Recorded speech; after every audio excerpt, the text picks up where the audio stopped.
Hello and welcome to IndianExpress.com. After the first day's play in Mohali, India clearly have the advantage by reducing England to 268 for 8.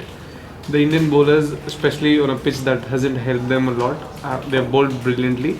Plus the Indian seamers also chipped in with 3 wickets, Umesh picking up 2, Shami with 1. I have with me Tanuj, and Tanuj, talking about the first day's play, it's apart from Johnny Bairstow, it's all India, I guess.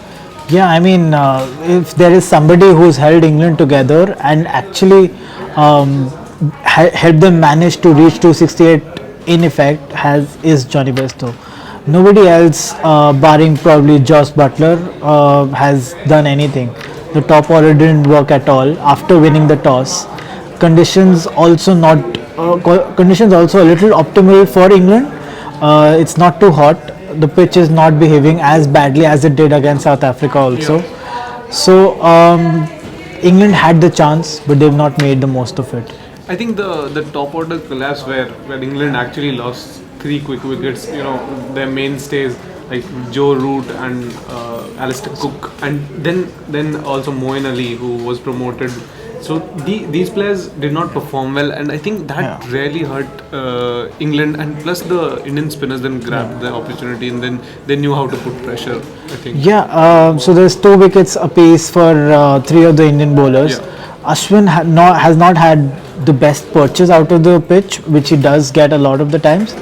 But Ravindra Jadeja has done well, and Jayant Yadav has done he was very well. impressive, I think. I think, and his wicket of Johnny Bairstow late in the day actually gave India the complete advantage when he got Johnny Bairstow out for 89.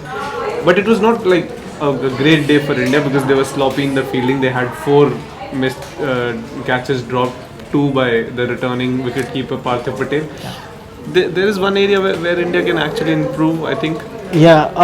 So in the first test also in Rajkot, India dropped many catches in the first innings, and that trend has continued. Even in the series, India have had many badly fielded. Even in this match, there were a lot of ground fielding errors which India shouldn't have committed, and where they could have stopped the run flow, I guess. Yeah, that is one thing, but then again, you can't drop catches such as the one Ashwin dropped off Alistair Cook. So if that is one thing that India need to improve upon, and it's something that has only been visible only in this series. Previously, India have not had this such a problem. It's just this series, India have been showing bad effects of bad catching. Apart from the fielding, I think it was all India, and England will hope that the last 2 wickets that are remaining will add some more runs and keep and take them towards the 300 or either cross the 300 run mark. But India would be really hoping to wrap up the England innings quickly, and then the batsmen score more runs. Till then, keep watching IndianExpress.com.